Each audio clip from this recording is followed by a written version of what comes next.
Welcome to our very first deck profile.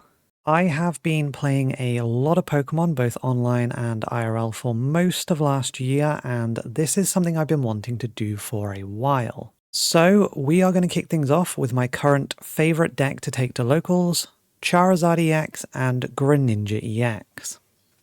I played this deck for the final month of our local season before Christmas, and across 12 matches only lost a single one. The deck is extremely flexible, extremely powerful, and has decent matchups across the board once you learn how to navigate them. So let's get into the deck list. As you can see, the majority of the list looks very similar to a lot of Charizard lists you've probably already seen.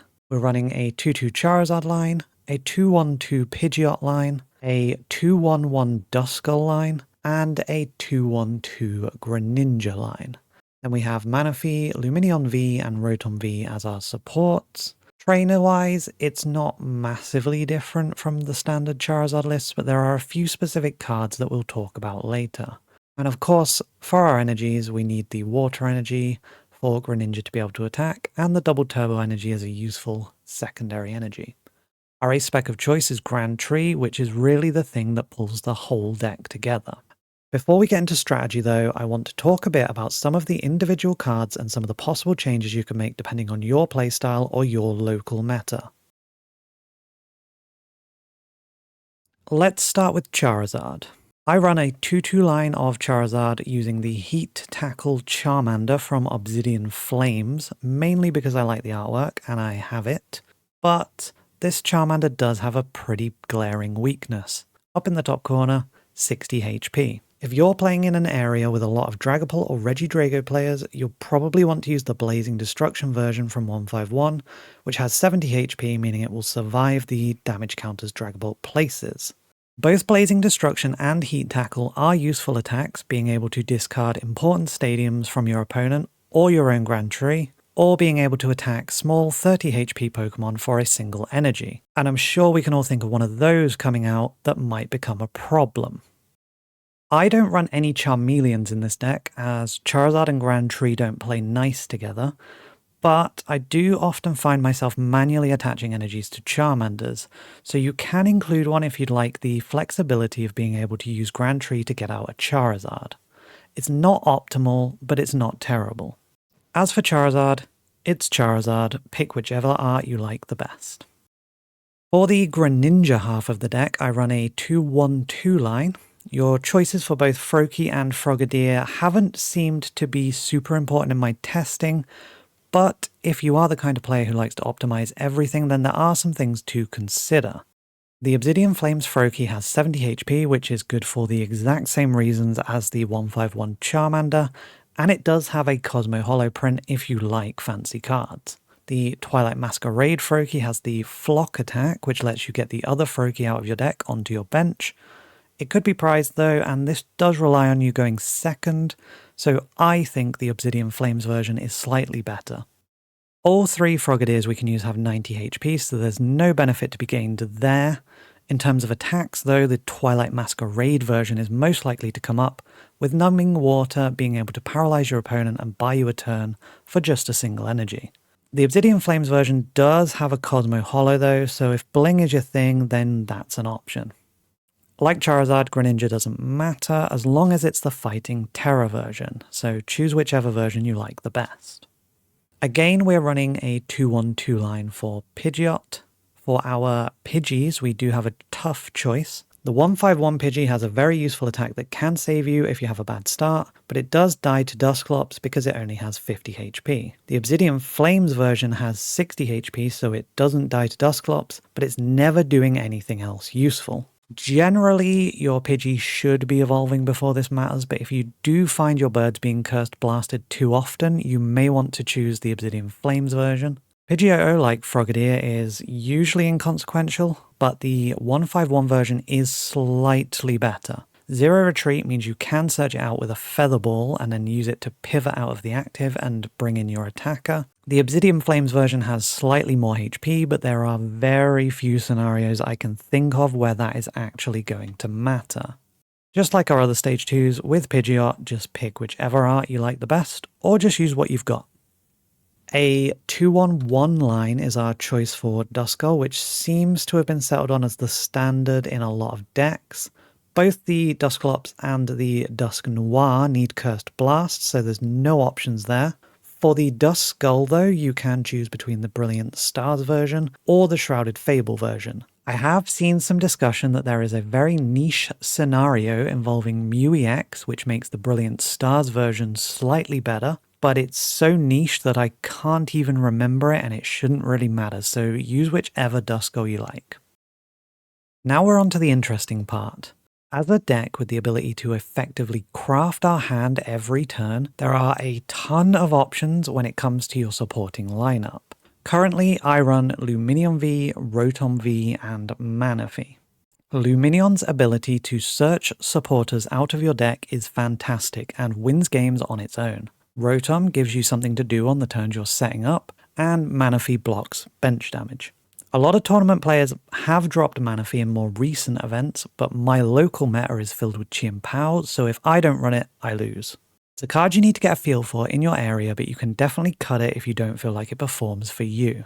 Our other support options include Cleffa, which can refill your hand and act as a pivot while Pidgeot isn't around, but this does do better going second and I prefer to go first, so I chose not to run it.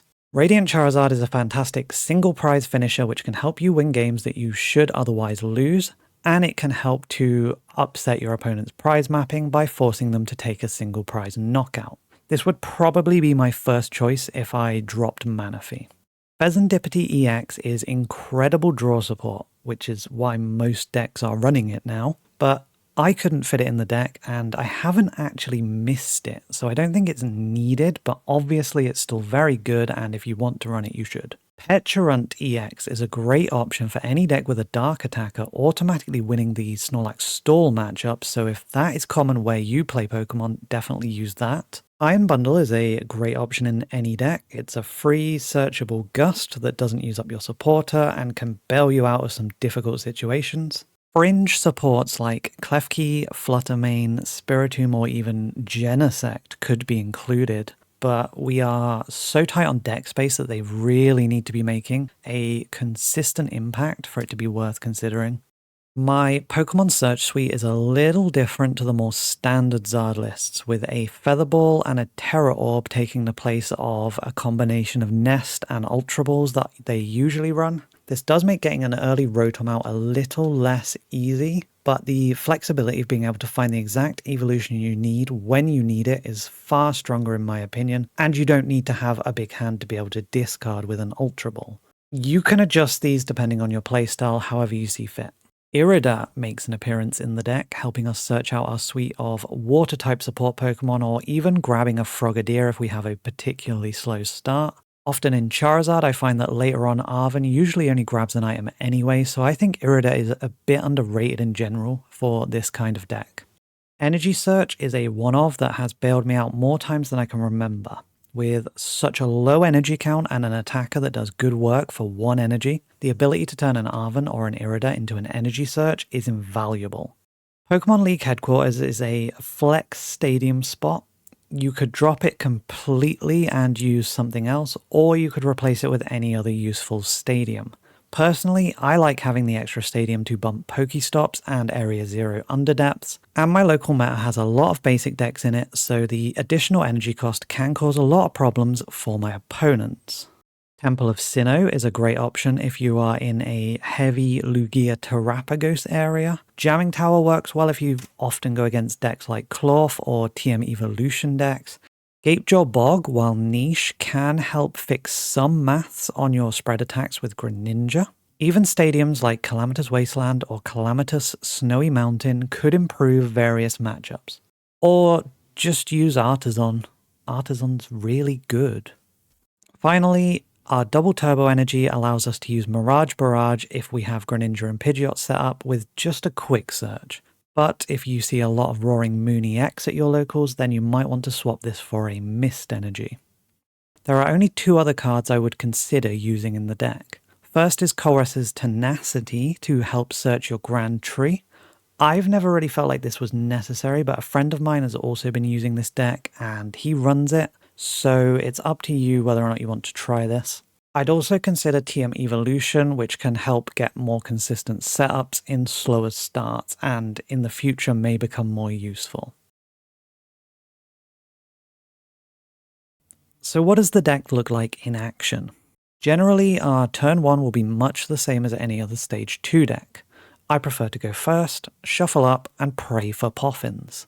The ideal start will give you enough gas to get down at least a Pidgey, a Froakie, and a Rotom. While you search your deck, make sure you check your Evo lines. It's crucially important to know which stage 1s you have in the deck so you know who you can use Grand Tree on and who you'll need to use a rare candy for. If you're against a deck that might kill your active on their first turn, I like to go for a second Pidgey over a second Froakie. Pidgeot is such an instrumental combo piece that I personally prioritize getting it up over anything else in the deck. In the rarer case that you can grab as many Pokemon as you want, my setup is usually 2 Pidgeys, 1 Froakie, 1 Charmander, 1 Duskull, and Rotom. This provides your opponent with so many potential threats that you put them in the difficult position of having to choose what to knock out if they're even able to get an attack off, and it gives you the most flexibility possible with your turn 2 plays. On our second turn, the main goal is to set up a Pidgeot and a Greninja with a water energy. How you get there depends on your hands and your prizes. Rare Candy plus Featherball gets Pidgeot, who can search for a Grand Tree to evolve Froakie. Arven with Rotom can get you Rare Candy and Forest Sealstone, which lets you search any evolution you want. If you have a Terra Orb and a Grand Tree, you can use the tree to get Pidgeot and then use Quick Search to get your Rare Candy, etc, etc, etc.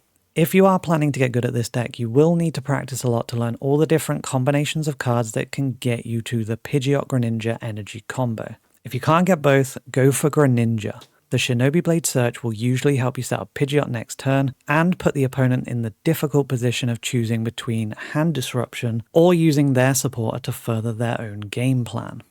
From the Pidgeot Greninja setup, the world is your oyster. Every turn you can search any 2 cards from your deck, so think ahead on how the rest of the matchup is going to go and try to tailor your hand to provide the answers you need when you need them. If you think your opponent's going to draw a lot of cards next turn, get an Iono and send all those cards straight back to the deck. Think your attacker is going to die? Grab Thornton so you can keep the pressure up. Need more basics? Grab a Poffin. It's all about thinking ahead and trying to figure out what you're going to need before you need it. Another dimension to the Shinobi Blade attack is the mind games you can play with your opponent. If one card isn't going to make the difference for you on your next turn, you can search something you don't want to draw, like a Poffin or an Energy. Your opponent will likely think that you've picked out a key combo piece you need next turn, and they'll be highly motivated to disrupt your hand. In reality, this could actually make your hand better rather than sending away the key pieces you need. As the deck is very non-linear, let's run through the dream setup when everything goes perfectly to give you an idea of what I'm aiming for when I play this deck. On turn 1, our goal is 2 Poffins and a Nest Ball. We set the board up as described earlier on and attach a water energy to Froakie. Then we instant charge. On turn 2, we use our Feather Ball to grab Pidgeot and Rare Candy into Pidgeot. Quick Search gets us Grand Tree, which we then use to make Greninja. We use Arven to grab another Rare Candy and a Forest Sealstone. We use the Sealstone to search for Charizard, use Rare Candy to evolve into Charizard, then use Infernal Rain to attach 1 energy to Charizard and 2 energies to Greninja. From this point, you have the ability to snipe anything on your opponent's bench as early as your second turn and have a Charizard set up with only a single energy attachment needed for it to start attacking. You also have Pidgeot available, which makes getting that energy very easy. The cherry on top is if you also have a way to get to Dusknoir as well, you can use Cursed Blast to put 130 damage on one of your opponent's Pokemon, then use Mirage Barrage to deal 120 to 2 of them. This can potentially take you up to 3 prizes with your first attack of the game. It does require a very specific hand, but it'll happen eventually, right? If your Greninja survives the turn, you can potentially do the same thing again by quick searching the double turbo energy and then using a combination of Thornton, Super Rod, and Grand Tree to re-establish your Dusknoir for another Cursed Blast, potentially ending the game in 2 turns. Like all Charizard decks, this deck is completely fine to play from behind thanks to a few key combos that can help swing the game back in your favour. I've already touched on the Charizard Greninja Dusknoir combo, which lets you set up a spread attack from Greninja in a single turn to take out multiple threats. This is something you should always be planning ahead of time, as Greninja's Shinobi Blade attack is most often going to be damaging, but not outright killing most EX targets. As the game progresses, you can combine these cards with Briar to allow you to completely swing the game in a single turn. If your opponent is on 3 prizes, you'll have to use Dusknoir first to put them to 2 prizes and place the 130 damage wherever you need it on the board. If they're on 2 prizes, you'll have to do it the other way round.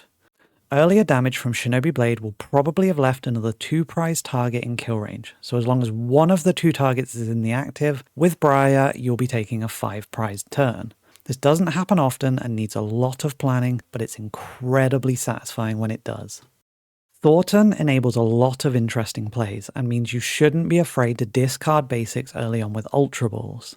For example, if your opener is particularly bad and you can only manage something like a Rotom and a Duskull, Instant Charge might then draw you the basics you needed last turn. You can use Ultra Ball to throw a Pidgey in the discard and grab Pidgey up from your deck, then use Thornton to swap the Rotom into a Pidgey, and immediately evolve to gain access to Quick Search and start your strategy rolling. Similarly, if your opponent tries to trap you, you can use Thornton into a Pidgey to get you a free retreater, letting you carry on putting on pressure. The reverse is also true. If your opponent knocks out your Rotom or Lumineon early on in the game and later on you draw Forest Sealstone, there might be a 2-card combo that wins you the game. Pidgeot can grab you 1, and using Thornton to bring back your Rotom or Lumineon lets you attach the Sealstone and grab the other combo piece.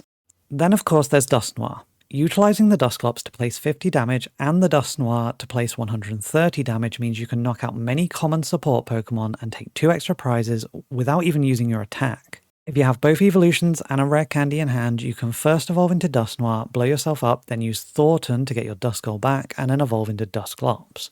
Sticking with the Duskull line, Grand Tree allows for some disgustingly cool plays. Assuming you've been able to set up without using or losing your Grand Tree up till now, you can rare candy into a Dusknoir and pop for 130 damage. Then you can get the Duskull back on your bench by using Thornton, or have a second one down already, use Super Rod to put the evolutions back in your deck, and use your Grand Tree to immediately evolve back into Dusknoir and place another 130 damage, which knocks out all but the toughest EX Pokemon without even using your attack. Alternatively, you can use Night Stretcher for a slower version of this play, or use Super Rod to put the Duskull back in your deck along with the evolutions, and then use Poffin to get it ready to evolve again next turn with Grand Tree. Charizard and Duskull also work amazingly together in games where establishing a Greninja doesn't quite go to plan. If your opponent has taken no prizes, Charizard is only doing 180 damage. Not really enough. But with just a Dusclops, you can explode to place 50 damage, boost Charizard's damage by 30 because your opponent took a prize, which leads to a 260 damage Burning Darkness. If you can add the Defiance Band, this goes up to 290, enough to kill a V-Star, even though your opponent's only taken a single prize. If you can make it all the way to a Dusknoir, the damage goes all the way up to 340, which is enough to kill almost anything in the game. Exploding Dusknoirs also combines well with your counter catchers, letting you choose priority targets, and your Ionos to give the opponents even less cards to use on their turns. Lumineon and Arven is another very important combo that comes up at many points throughout the game. When you bench Lumineon, you can search for Arven from your deck, which you can then use to grab any item and a Forest Sealstone. Forest Sealstone then gets you any card in your deck. Most often you use this to grab a rare candy and a stage 2 Pokemon to help enable your setup, but it could just as easily grab a counter catcher and a Defiance Band to fix damage ranges, a Super Rod to make sure your energy is available for Charizard to evolve, or even a Night Stretcher to grab back a key evolution when you already have a rare candy in hand. You can even use Professor Turo's scenario to pick your Lumineon back up, remove a 2-prize liability from your board, and be able to use it later on to grab something like a Boss's Orders to end the game. There are so many different lines the deck can take depending on your hand, the prizes, the matchup, your board state, your opponent's playstyle, or even how aggressive you want to be. The deck is incredibly flexible, which gives it a good chance against almost any matchup in the meta, and very rarely will 2 games feel the same, which makes locals a very enjoyable experience. I know a lot of people are already worrying about rotation, and while my own personal testing for rotation won't start until we know more of the Journey Together set coming out in March, I can appreciate that if you're going to play this deck in real life, buying cards you can only use for 2 months feels bad. So I put together a post-rotation version of the deck that should function mostly the same. This isn't extensively tested though, so be prepared for some issues to come up. Cleffa and Fezandipity EX become our supports of choice, providing similar draw utility to Rotom and Luminion, but not as consistent. A 1-1 Rabska line becomes our bench protection, but how necessary this is will depend on how common Dragapult and Greninja are in your meta, and any new bench attackers that get printed. We may end up dropping him. Chorus's Tenacity lets us get a Stadium to help set up Pidgeot in the absence of Forest Sealstone, while TM Evolution gives us a consistent going second setup, making Rare Candies and Ultra Balls less desperately needed early on in the game. An extra Ultra Ball takes the spot of the Feather Ball, letting us do the exact same thing, but it does cost us 2 cards from our hand. Mist Energy is another card we can search from Colress's Tenacity, helps to protect against one-hit knockout moves like Roaring Moon, and blocks things like TM Devolution. But Boomerang Energy could also be a consideration to help keep Greninja doing spread attacks turn after turn. If you do end up building this rotation safe version, let me know how it goes. I'd be really interested to hear your experience. I'll be playing this deck this week on Twitch, so feel free to come along if you want to see it live in action, and hopefully we'll get some good games recorded so I can put together a gameplay video later this week. I'm also working on an overview of the upcoming Prismatic Evolutions set, so keep your eyes peeled for that in the coming week or two. Let me know your thoughts in the comments. How did the deck do for you? What would you change? Thank you for watching, and I'll see you next time.